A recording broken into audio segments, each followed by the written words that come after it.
Hello, my children. For those who's been around here, I know this is not the type of content I usually make, but that's what you are signing up for.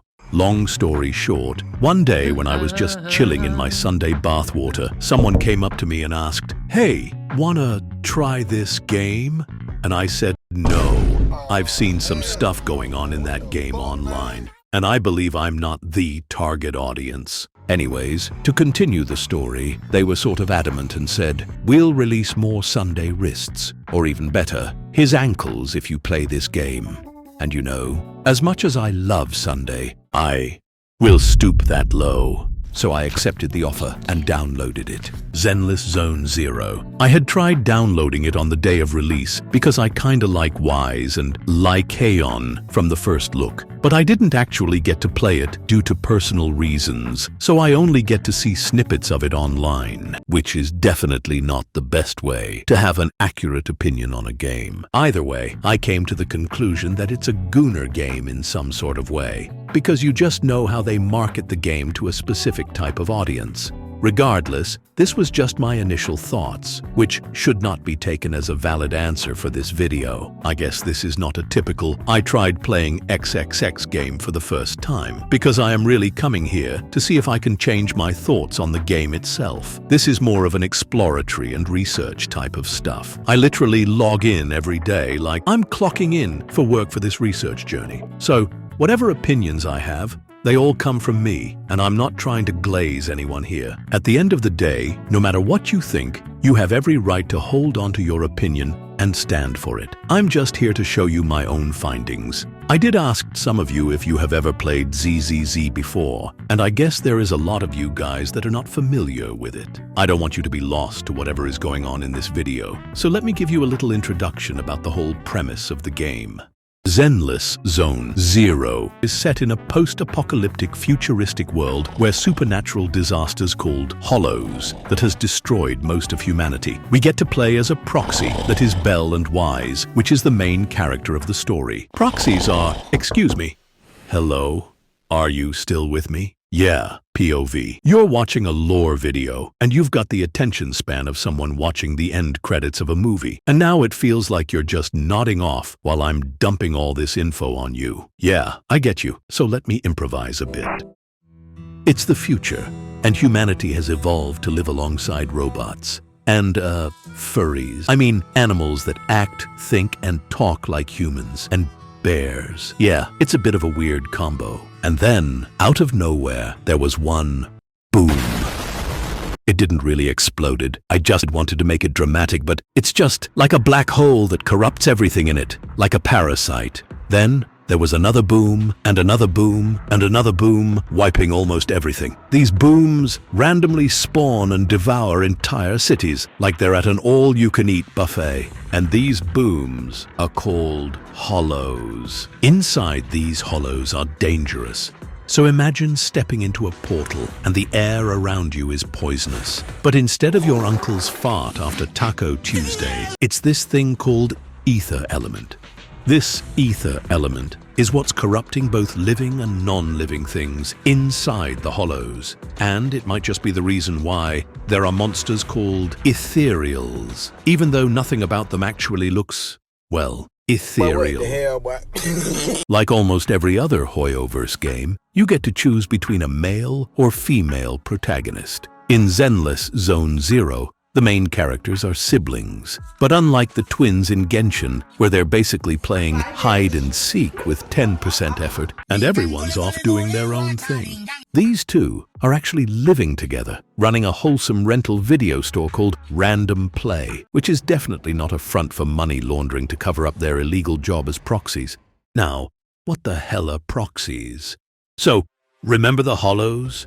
The booms? Yeah, it's restricted for anyone to enter unless you're the cops. Some other factions I really don't have time to explain, and you've been tested to prove your body can handle at least a minimum amount of ether energy. Otherwise, you're gonna get lost, corrupted and sick from the ether energy. And worse, you might not even be able to get out. Oh, and yeah, forgot to mention, you'll probably be dead too. But what if you still wanted to go into a hollow? Maybe you're looking for the one place your Wi-Fi actually works. or chasing after the last limited edition vinyl that only drops there, then that is the role of hiring proxies, because they can be some sort of your tour guide to help you navigate through the hollows safely. But what makes the siblings the legendary proxy that goes by the name Phaethon is that they are 10 steps ahead. Okay, to keep it simple, they've got this cool tech called the Hollow Deep Dive System, HDD for short, that lets them remotely control their Bang Boo,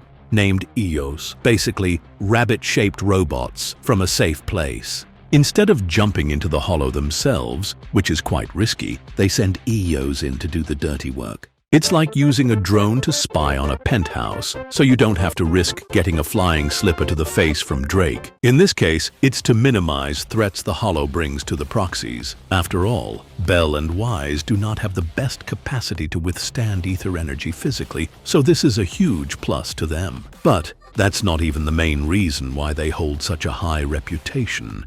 You see, when you enter a hollow, it's like being stuck in the third basement level of a building with zero cell service. No signal, no communication, just you and whatever's lurking down there. So, communication between the inside and outside of the hollow is generally known to be impossible. But interestingly, the siblings can bypass that with the HDD system, staying in real-time contact with their client and updating the hollow data through EOS. Anyway, the main story kicks off with the siblings taking usual commissions as proxies to pay the bills and rent. Yes, those still exist even after an apocalypse. And of course, things get wild with unexpected events as the plot starts to build and unveil a lot of mysteries. Again, to those who aren't familiar with ZZZ, you might be wondering, Kit, where the hell is the goon part? Like I said, that's what we're uncovering today. First things first, before playing, I needed to have the right mindset for this game and should set aside preconceived notions to avoid confirmation bias. So, let me repeat the main research question again. Is Zenless zzzero a GOONER game? Damn, what is this? A thesis? And now, we need some parameters before diving into the game. Firstly, we need to define GOONER game. I tried to search up the definition of GOONER, and here it says, a stupid or deliberately foolish person. Okay. Now, this is the literal meaning of goon, not exactly what we're looking for. But in the context we're at, it's more of used as a slang, so we'll have to use Urban Dictionary for this. Goon. Well-known slang term in sexual subculture of chronic and compulsive masturbators, used both as a verb and a noun, means achieving the trance-like blissful state reached when riding the edge of for as long as possible, perhaps many minutes or even hours at a time, also denoting the absence of control. The term has been in frequent use for at least 10 years, perhaps emerging from the physical look of one who is gooning, or in the goon, which is a self-possessed, glassy-eyed stare of stupidity. I know there's no legit definition of the slang gooner, and if you have more knowledge on this, feel free to comment and educate us all. But from what I've read throughout multiple sources, they all share a common ground where we can define gooner here as someone who likes to lose themselves in pleasure for a very long period of time, often in a sexual context. And hey, keep in mind that I'm not judging or shaming anyone here. If you are a gooner, then own that shit. But if it comes to a point where it becomes detrimental to you or harming others, stop it. Get some help. Anyways, based on my findings, a gooner game would likely be a game that encourages or facilitates that kind of self-indulgent, trance-like pleasure, possibly through mechanics, themes, or community behavior. Therefore, I made a criteria checklist. If the game hits at least 2 of these, then that's what makes a game a gooner game. My source is that I made it the fuck up. 1. Does it focus on self-indulgent pleasure, often to the point of excess? 2. Does it have an obsessive, trance-like gameplay loop? 3. Does it have sexual themes or a community that associates it with that kind of content? and let's go through them one by one. First, let's break down self-indulgent pleasure. It's when something is designed to give you instant satisfaction, often to the point of excess. Think intense combat, eye-popping visuals, and fulfilling your desires without much thought to consequences. Now, does Zenless Zone0 focus on that? Absolutely. The game is like a non-stop thrill ride, with intense action, sleek characters, endless new events and combat that gives you a rush. So yeah, the game definitely indulges that need for instant gratification, whether you're taking down enemies or just soaking in the visual spectacle or, most importantly, gambling. Let's go gambling! Let's go gambling! After all, it is a gacha game. So, the first criteria, check. Next criteria is whether the game has that obsessive, trance-like gameplay loop. Well, there's different scenarios that exist to answer this. When a new chapter or content update drops, there's definitely that feeling of getting hooked, making people dive in and grind for hours. I can agree this happened from a personal experience and asking my friends who play it. Even though I can't really get actual statistical data on average how long players play, but I can snoop around and see people's experiences online. Some players spend 8 to 10 hours on their first day, and even more, which kind of average for any RPG games.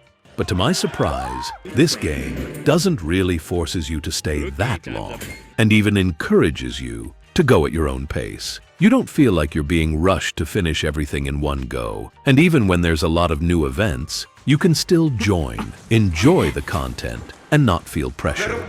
Majority of people have also mentioned how quick it is to do dailies then dip out, and I totally agree.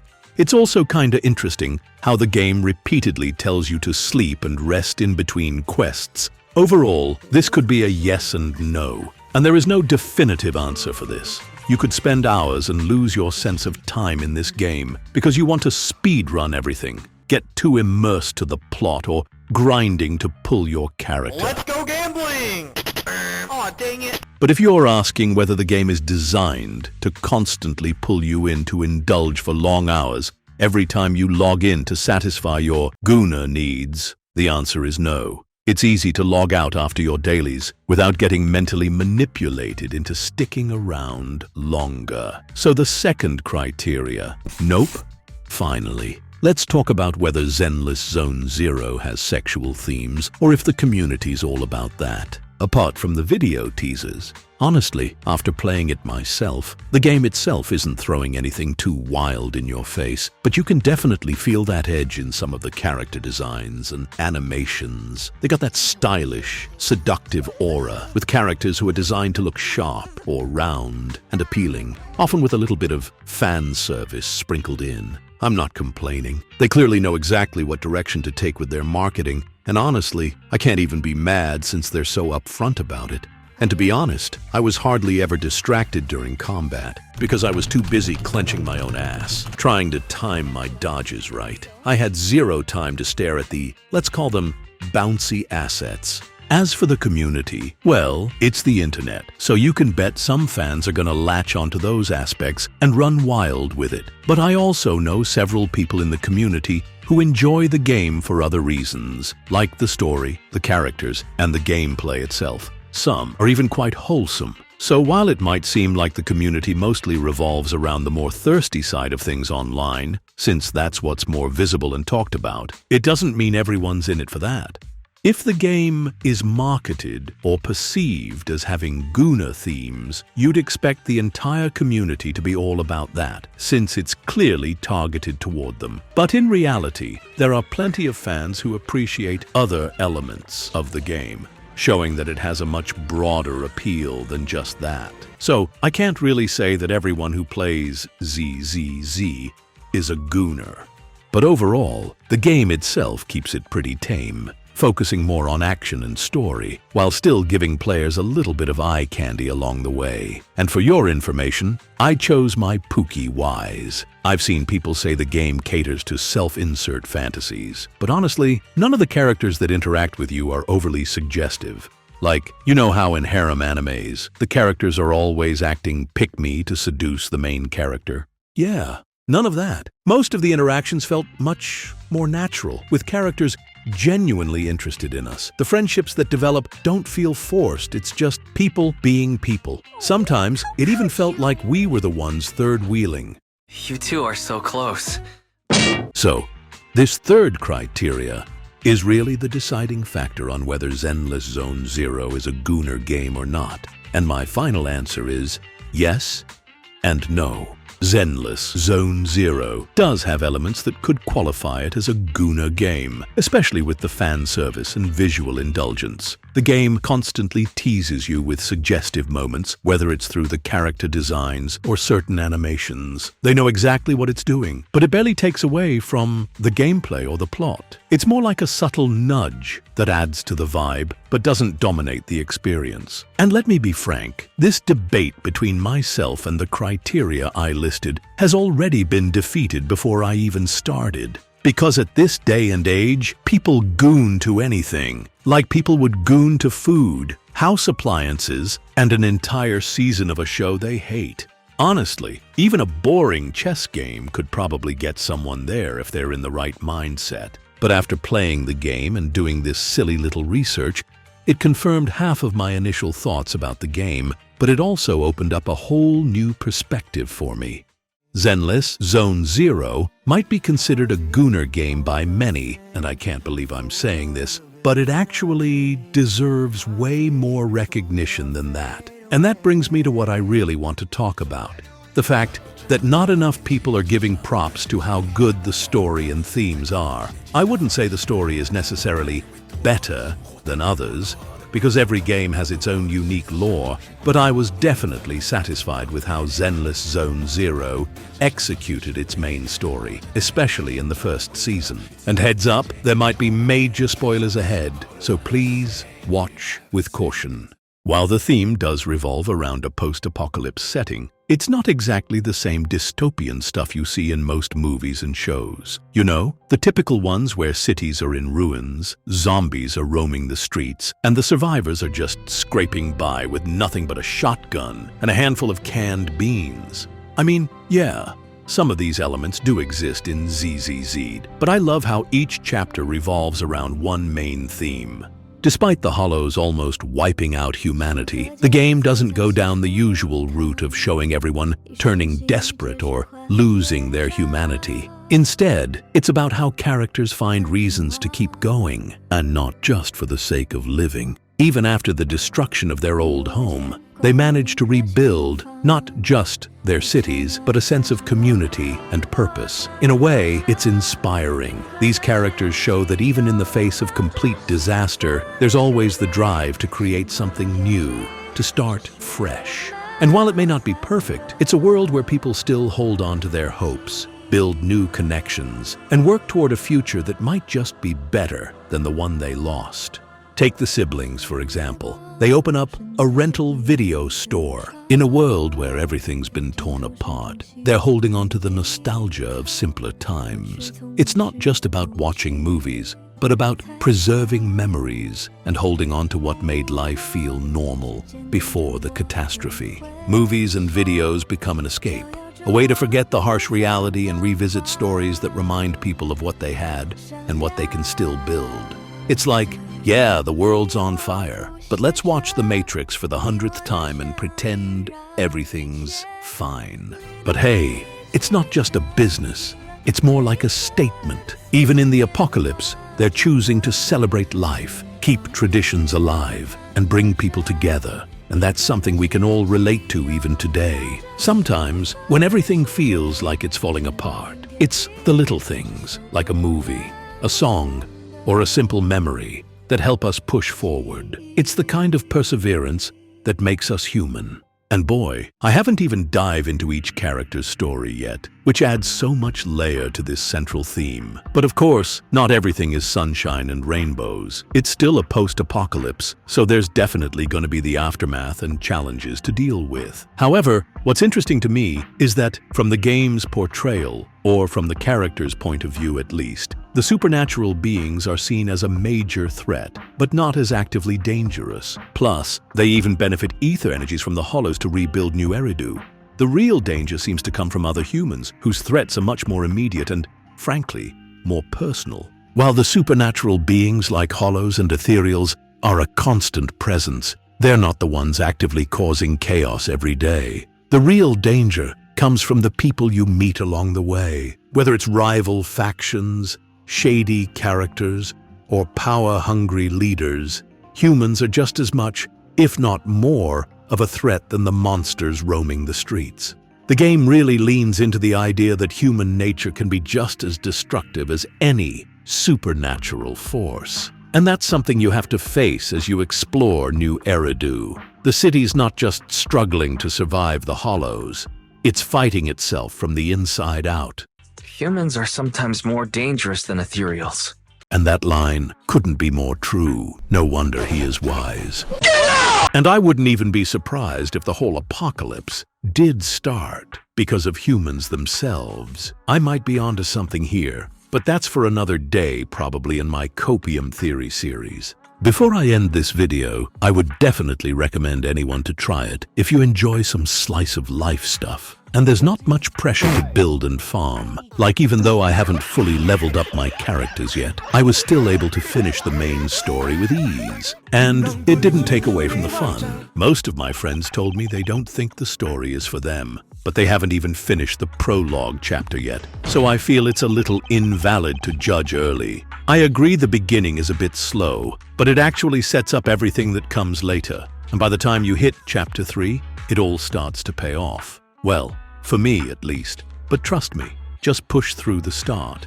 And look, I don't hand out compliments every day, so when I say it's good, it's actually worth a shot. And with that, I am very excited to do deep dives, aka YAP, on the story and characters from Zenless Zone 0 in the near future. I hope you enjoy this video, and feel free to suggest who should I talk about. And also, thank you for the 5 million subscribers. I am truly grateful in this goofy journey.